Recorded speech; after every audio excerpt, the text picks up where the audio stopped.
Breathe better and sleep deeper with the Levoit Classic 160 Top Fill Humidifier. Don't wait. Check out the link in the video description to get your Levoit Top Fill Humidifier on Amazon today and enjoy a healthier, more comfortable home. What's up, Paymon's Bulletin crew? Today we're diving into a topic that's been on my mind lately. The rise of gacha games in the AAA space. I'm talking about titles like Genshin Impact, Infinity Nikki, and Zenless Zone Zero that are sucking up millions of players and billions of dollars. Gacha games have come a long way since their humble beginnings as mobile exclusives.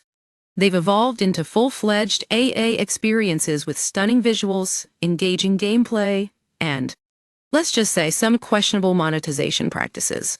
When Genshin Impact launched in 2020, I remember thinking it was harmless fun. Who wouldn't want to explore a beautiful open world with gorgeous anime girls? But as the years went by, I started to notice a pattern. These games were designed to be forever experiences, where you'd sink hours, even days, into grinding and spending money on character upgrades, currency, and other in-game items.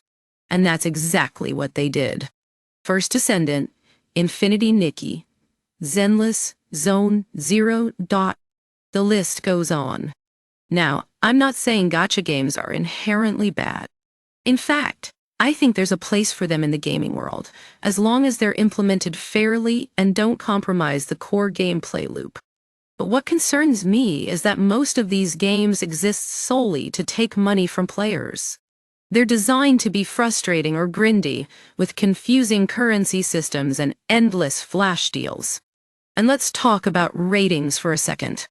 I mean, Balatro gets a PEGI 18 age rating, but EA Sports FC 25 has a game with gambling mechanics rated 3? It just doesn't add up. And what's even more concerning is that these games are available for free download without any restrictions, making them accessible to vulnerable adults and children. Gacha games have been released at such a pace that regulators can't keep up. It's like they're being created specifically to exploit our desire for instant gratification and social validation. And it's not just the players who are affected. Traditional AA developers are taking notice, and soon we'll see more gacha-infused games flooding the market. I'm not gonna lie. I'm worried about where this is all headed. The player counts are staggering, with millions of people investing large sums of money and time into these games.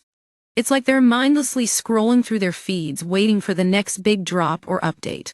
So, what's the takeaway? Well, I think it's clear that gacha games have become a major player in the AAA space. But as gamers, we need to be aware of what we're getting ourselves into. We need to make informed decisions about how much time and money we're willing to invest in these games.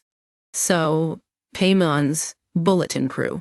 Let's keep an eye on this trend and hold the game developers accountable for their practices.